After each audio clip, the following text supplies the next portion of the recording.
सर्व धर्म समभाव म्हणून या शिरोळ तालुक्यातल्या सर्व जाती धर्मातल्या लोकांनी आपला माणूस या नात्यानं निवडून देण्याची भूमिका स्वीकारली। माझा साधा प्रश्न आहे की या निवडणुकीमध्ये तुम्ही भाजपवर आहात का नाही? तुम्ही शिंदे नाही त्यांना विचारतो, शिंदे गटावर आहात का नाही? अजितदादांच्या राष्ट्रवादी आहात का नाही? याचं उत्तर ते त्या ठिकाणी देत नाहीत। आता पुन्हा स्वतःची आघाडी म्हणून त्या ठिकाणी पुढे येतात। उद्या आघाडीचा निर्णय काय होईल काय नाही हे मागच्या वेळी आपण बघितलेलं आहे। आणि म्हणून शिरोळकरांना माझी विनंती आहे, ज्या स्वर्गीय सारे पाटील साहेबांनी खऱ्या अर्थानं या शिरोळ तालुक्याला एक रूप दिलं, या शिरोळ तालुक्याच्या विकासाला गती दिली, या शिरोळ तालुक्याला तळ हाताच्या फोडाप्रमाणे जपण्याचं काम केलं, आज त्यांचा खरा वारसा कोण सांगत असेल वारसा तर ह्यो खरा वारसा। कोणतरी सांगत असेल राजकीय वारसा, सामाजिक वारसा, रक्ताचा वारसा पण इथेच आहे, राजकीय वारसा पण इथेच आहे, सामाजिक वारसा पण इथेच आहे। दुसरा कोण वारसा या ठिकाणी सारे पाटील साहेबांचा घेऊ शकत नाही। आणि म्हणून आपली जबाबदारी आहे की येणारी निवडणूक मी म्हणलं तसं अत्यंत शिरोळ तालुक्याच्या दृष्टीने महत्वाचं। आपण मतदान करताना एका बाजूला अविश्वासाचं राजकारण आहे आणि दुसऱ्या बाजूला 50 वर्ष निष्ठावंत असं काँग्रेस पक्षावर राहिलेलं सारे पाटील साहेबांचं गणपतराव दादांचं राजकारण या ठिकाणी। आता जनतेने या शिरोळ तालुक्यातला निर्णय घेणं अपेक्षित आहे। महाराष्ट्रातली जनता तुमच्याकडे बघते, महाराष्ट्रातली जनता या शिरोळ तालुक्याकडे बघते की निष्ठावंताच्या बाजूने हा शिरोळ तालुका निर्णय घेणार का अविश्वासाच्या बाजूने घेणार।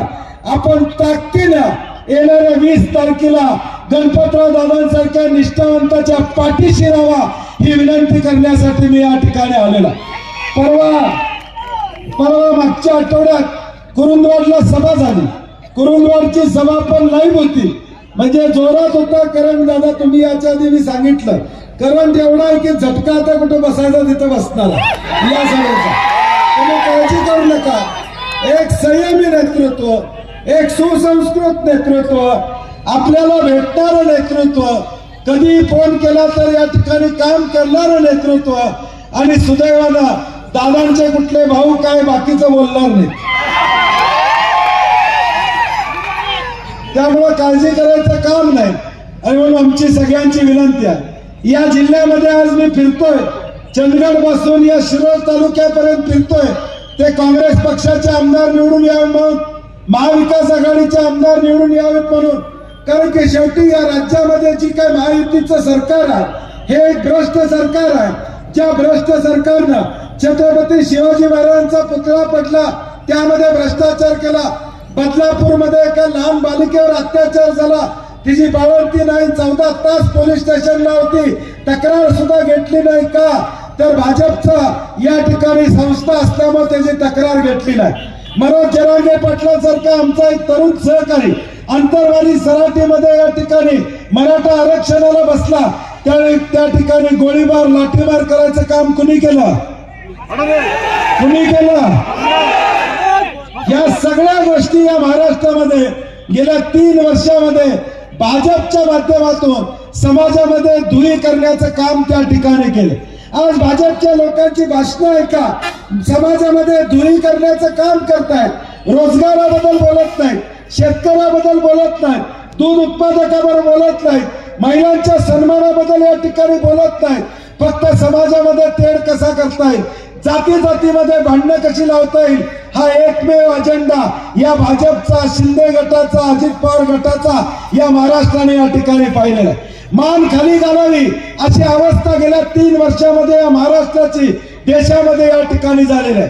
आज देशामध्ये फिरत असताना लोक विचारतात, मागचा महाराष्ट्र एक सुखसंपन्न महाराष्ट्र होता, स्वर्गीय यशवंतराव चव्हाण साहेबांनी या महाराष्ट्राचा मंगल कलश आणला, तो महाराष्ट्र कुठं आहे? आणि आजच्या महाराष्ट्राची अवस्था बघितली तर अनेकांच्या डोळ्यामध्ये अश्रू येतात। हाच का तो महाराष्ट्र जो महाराष्ट्र या ठिकाणी अनेक हुतात्म्यांनी या ठिकाणी घडवला, अनेक स्वातंत्र्य सैनिकांनी या ठिकाणी या देशाला स्वातंत्र्य मिळवत असताना या महाराष्ट्रातल्या भूमीतून स्वातंत्र्याचा लढा या ठिकाणी नेला, तोच हा महाराष्ट्र आहे का अशी शंका येण्यापत वाईट काम या भाजपने या शिवसेनेच्या काळामध्ये झालेलं आपल्याला दिसतंय। आणि हे चित्र बदलायचं असेल तर उद्याचं भवितव्य आमचं सुखकारक करायचं असेल, ही निवडणूक गणपतराव दादांना आमदार करण्यासाठी तर आहेच, परंतु तुमचं भविष्य घडवणारी ही निवडणूक असणार आहे।